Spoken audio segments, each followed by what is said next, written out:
Buen día, mi nombre es Federico Feldman, yo soy secretario letrado a cargo de la Oficina de Sumarios de la Defensoría General de la Nación y bueno, la Oficina de Capacitación nos invitó junto con la doctora María Eugenia Nieto a compartir con ustedes algunas experiencias, algunas buenas prácticas y bueno, de alguna manera compartir nuestras vivencias en lo que respecta a situaciones de acoso laboral que se dan dentro del Ministerio Público de la Defensa y en general en otras organizaciones. Bueno, como está establecido dentro de la currícula del curso, como objetivos nos fijamos en compartir nociones teóricas prácticas sobre el acoso laboral para poder identificar la problemática en cuestión, que esto es muy importante, el tener herramientas suficientes para poder identificar cuándo se produce una situación de acoso laboral, terror psicológico, persecución psicológica o mobbing, de acuerdo a las distintas denominaciones que tiene la problemática en la doctrina. El segundo objetivo que nos propusimos al desarrollar este curso es intercambiar ideas con ustedes sobre buenas prácticas en organizaciones laborales para prevenir estas situaciones de acoso laboral y para esto durante el curso, como dijo la doctora Nieta, compartimos algunas imágenes sobre situaciones de mobbing en la película El acoso laboral y bueno, estas dos exposiciones y además algunos casos prácticos donde la idea es intercambiar roles para poder identificar y prevenir estas situaciones de acoso laboral. También la doctora Nieto trató el tema muy importante sobre la generación de espacios de comunicación en el ámbito laboral para poder visualizar estas situaciones que podrían configurar acoso laboral. Por mi parte, me toca compartir con ustedes en esta presentación información sobre la regulación que tiene en el marco institucional del Ministerio Público de la Defensa la identificación y sanción de estas cuestiones que pueden constituir o situaciones que pueden constituir acoso laboral. Por eso en esta presentación se va a dividir en tres etapas. La primera idea es describir, hacer una descripción de las conductas que podrían llegar a configurar un supuesto de acoso laboral. La segunda lámina tiene que ver con las potestades disciplinarias que tiene la administración pública, el Ministerio Público de la Defensa, para prevenir y sancionar este tipo de conductas. Vamos a compartir algunas nociones sobre procedimiento disciplinario en la materia. Y en tercer lugar, vamos a tratar casos concretos, situaciones concretas y las tipologías previstas en el régimen jurídico del Ministerio Público de la Defensa relacionadas con situaciones de mobbing o acoso laboral. Bueno, en principio, en cuanto a los distintos supuestos, yo hice una distinción entre 4 supuestos que podrían configurar, vamos a llamarlo en palabras más accesibles, falta de respeto. Y así es como está tipificado en nuestro régimen disciplinario. Por un lado tenemos actos aislados constitutivos de falta de respeto que no constituyen mobbing en los términos descritos por la doctora Nieto en la anterior presentación. Por otro lado, tenemos dentro de las posibilidades que se presentan a diario, actos continuados de acoso laboral como un proceso de persecución psicológica. En este caso, el régimen disciplinario establece como tipología que da lugar a la suspensión la falta de respeto grave, como sanción, la falta de respeto grave que tiene, como dijimos, como consecuencia la sanción de suspensión hasta 30 días continuos sin goce de haberes.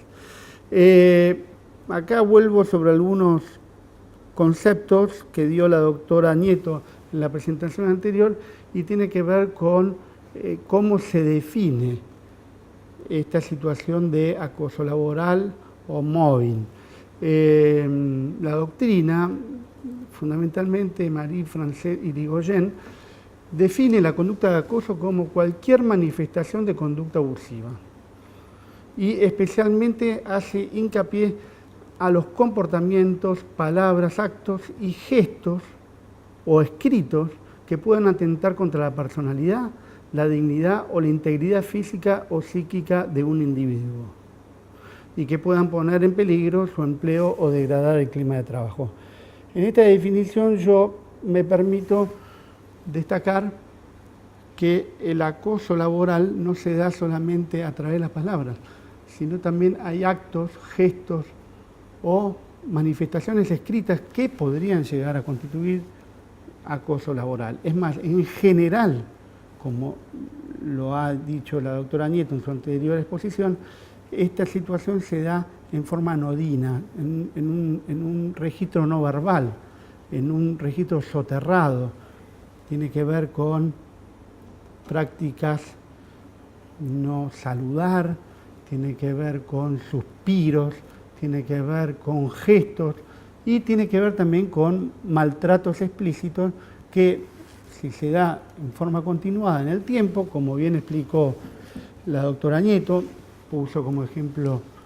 una vez por semana, no menos de 6 meses. Esto puede variar, no es una determinación, una exigencia típica, puede variar, pero bueno, tiene que ver con esto, con la continuación en el tiempo. Entonces, como característica es, no solamente incluye palabras, sino que gestos, la reiteración de las maniobras, conductas que no son ostensibles, dice Irigoyen que la agresión no tiene lugar abiertamente, lo cual permitiría replicar, sino de un modo soterrado, en el registro de la comunicación no verbal, y pone como ejemplo suspiros exagerados, encogerse de hombros, utilización de miradas de desprecio, o bien silencios, insinuaciones, alusiones desestabilizadoras o malintencionadas, o observaciones descorteses. Es decir, en muchos de los casos no es una conducta ostensible que uno la pueda, digamos, visualizar fácilmente, sino que se da dentro del registro no verbal. Y como tercer elemento de esta conceptualización tenemos la indiferencia del grupo o, como lo dijo muy bien la doctora Nieto, la comparsa, ¿no? Que muchas veces se integra al acto acosador y muchas veces acompaña en forma de silencio, ¿no? Irigoyen nos enseña que aunque el acoso se produzca horizontalmente, un compañero agreda a otro, los superiores en la jerarquía no suelen intervenir ni prestarle demasiada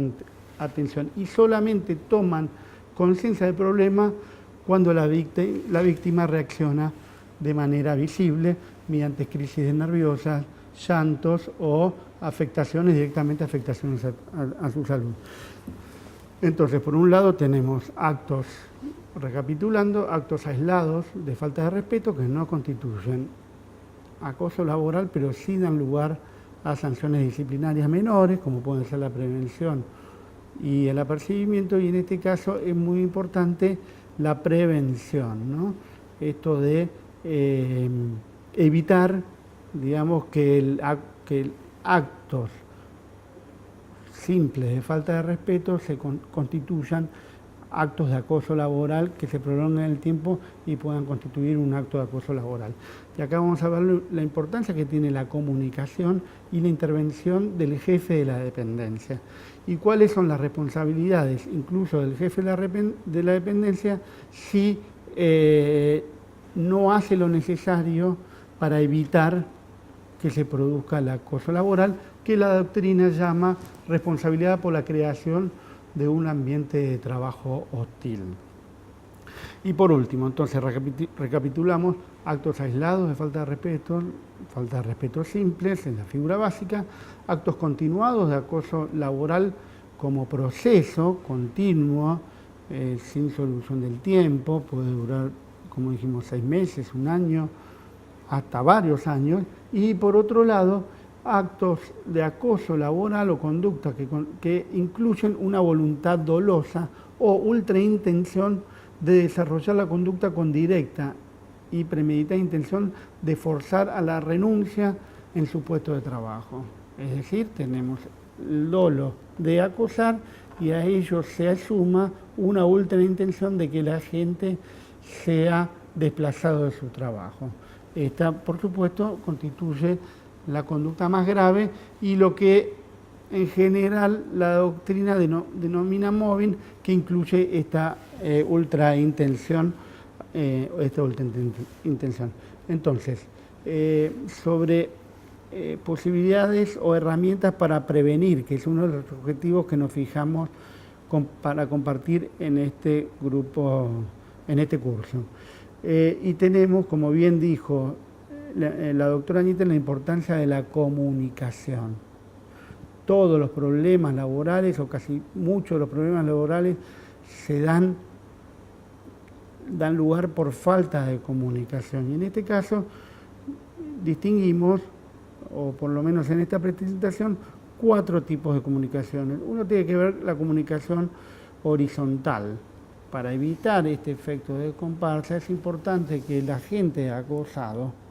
comparta sus problemas con sus compañeros de trabajo, de modo a hacer visible la problemática y poderle darle un tratamiento a fin de evitar que se reitere. Entonces, llamamos la comunicación horizontal. Por ejemplo, compartir las situaciones angustiantes, compartir cuáles son las cosas que nos molestan de nuestro jefe o de un compañero de trabajo, o inclusive también de un compañero de menor jerarquía o de menor cargo, porque como vimos en la anterior presentación, el mobbing puede ser horizontal y vertical, ascendente o descendente. Por otro lado, y esto es vital, es la comunicación vertical, sea ascendente o descendente, del jefe de la dependencia con el empleado, acosado o acosador, y del empleado acusado con el jefe de la dependencia. ¿Por qué es importante esta comunicación? Porque el jefe de la dependencia, en la generalidad de los casos, el defensor público oficial que está a cargo de una defensoría, tiene facultades de superintendencia y facultades disciplinarias respecto de las personas que componen, respecto del personal a su cargo. Y dentro de estas facultades disciplinarias tiene la potestad de imponer, por ejemplo, sanciones de plano, que están previstas en el artículo 142 del régimen jurídico del Ministerio Público de la Defensa, que tiene como exigencia que estas faltas, estas conductas hayan sido percibidas en forma directa y objetiva y que no sea necesaria para la comprobación la formación de un sumario administrativo. Como otras exigencias, no pueden superar las sanciones los 5 días de suspensión, en caso contrario se deberá formar un sumario administrativo, o sean faltas que den lugar a la prevención o al apercibimiento. Esta es fundamental a los efectos de prevenir que el acto continúe en el tiempo y cause mayores perjuicios, mayores daños o genere una situación de hostilidad en el trabajo. Pero sin llegar al ámbito disciplinario, tenemos otras respuestas por parte del titular de la dependencia para prevenir y evitar que estas situaciones se reiteren en el tiempo y que tiene que ver, como bien dijo la doctora Añeta, con la idoneidad gerencial que también se le exige a los jefes de la dependencia. Es decir, no basta solamente con conocer el derecho, no basta saber cómo hacer un buen recurso o un buen alegato, sino que también el jefe de la dependencia debe poseer idoneidades que tienen que ver con la gestión de la oficina a su cargo y entre la gestión de la oficina a su cargo con la gestión de los recursos humanos con los que cuenta. Entonces, de aquí la importancia que tiene también, y excede un poco la materia, tener conocimiento sobre liderazgo, management y gestión de grupos de trabajo y comunicación. Dentro de las facultades también que tiene el jefe de la dependencia, por eso es tan importante esta necesidad de comunicación ascendente respecto de la situación de mobbing o acoso laboral que está quejando a alguna gente en particular, tiene que ver también el jefe de la dependencia, el defensor público oficial, tiene facultades para iniciar actuaciones prevencionales,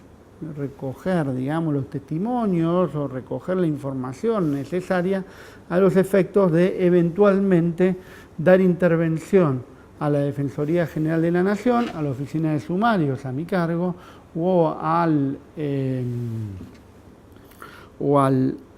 la Secretaría General de Superintendencia para hacer una investigación respecto a alguna situación de maltrato laboral, acoso laboral, falta de respeto o, en el peor de los casos, mobbing. Si el defensor no cumple, digamos, con sus obligaciones a su cargo, que tiene que ver con controlar el desempeño de sus empleados, evitar estas situaciones y tomar las medidas necesarias para que en la dependencia a su cargo no se materialice un clima de trabajo hostil, es responsable porque es un deber del titular de la dependencia asegurar a los trabajadores condiciones dignas y equitativas de trabajo, como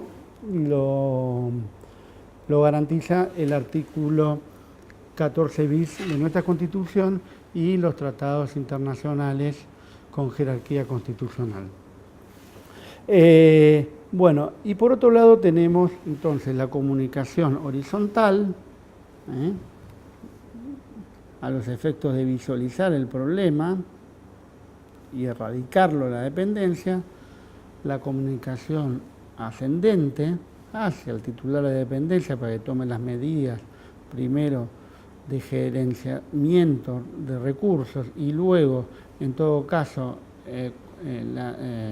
medidas disciplinarias según las facultades que tiene, o poner en conocimiento de la Defensoría General, comunicación horizontal, comunicación vertical ascendente, y por otro lado tenemos la comunicación institucional. Muchas veces, en la generalidad de los casos en que llegan estos casos a la oficina de sumarios, tiene que ver con un reclamo del empleado en la Defensoría General pidiendo directamente un cambio de trabajo o consultando por licencias médicas, por estrés laboral, originado por estrés laboral. Bueno, en estos casos en general se requiere, por lo menos ante el pedido del cambio de lugar de trabajo, que objetivice esta situación y se da en el marco de la denuncia disciplinaria. Y es allí donde interviene el proceso disciplinario a los efectos de investigar y sancionar alguna posible situación de mobbing o maltrato laboral.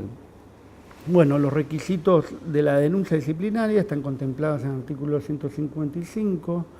del régimen jurídico del Ministerio Público de la Defensa. Bueno, los formales, nombre y apellido del denunciante, nombre y apellido y asignación funcional del denunciado, y la relación circunstanciada de los hechos y de la falta que considera cometida, además de la indicación de la prueba en que se funda la denuncia, que podrá acompañar en caso de que sea documental. Pero hago hincapié en la relación circunstanciada de los hechos y de la falta que considera cometida. Dijimos que las situaciones de acoso laboral tienen sus problemáticas propias que tienen que ver con esto de la carácter no ostensible de la falta, y además de que se trata de un hecho continuado. Muchas pequeñas gestos de desprecio o de humillación pueden constituir un acto continuado de acoso laboral o mobbing. Con lo cual esto tiene su complejidad, porque es necesario circunscribir en las circunstancias de tiempo, modo y lugar cada uno de esos actos de mobbing a los efectos de poder realizar una imputación y garantizar un debido proceso respecto a la falta cometida. Entonces, en cuanto a la comunicación,